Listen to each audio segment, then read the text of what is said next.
औज़ु बिल्लाहि मिनश्शैतानिर्रजीम बिस्मिल्लाहिर्रहमानिर्रहीम। ला सदक़ता वज़ू रहमिन मोहताज।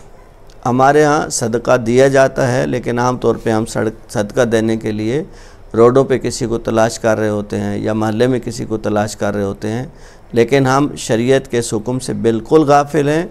हदीस मुबारका है, ला सदक़ता वज़ू रहमिन मोहताज। अगर आपका कोई खूनी रिश्तेदार मोहताज है तो आप कहीं भी सदका नहीं दे सकते, आपका वो सदका काउंट ही नहीं होता, वो सदका है ही नहीं। हदीस का जुमला ला सदक़ता, वो सदका ही नहीं है। वज़ू रहमिन मोहताज, जब आपके पास कोई आपका खूनी रिश्तेदार जिसके साथ सिले रहमी वाजिब है वो मोहताज है, अगर वो मोहताज है तो सबसे ज़्यादा औलवियत वो रखता है, उसको सदका दें ताकि सदका काउंट हो और उसके असरात आपकी ज़िंदगी पर मुरतब हों। बहुत से लोग हमसे कहते हैं कि हम सदका तो देते हैं, लेकिन हमें जो सदका के फ़वाइद बताए गए हैं वो फ़वाइद हासिल नहीं होते। वो फ़वाइद इसीलिए हासिल नहीं होते कि आप सही तरीके से सदका अदा नहीं कर रहे। वसल्लल्लाहु अला मुहम्मद व आलिहि अत्हार।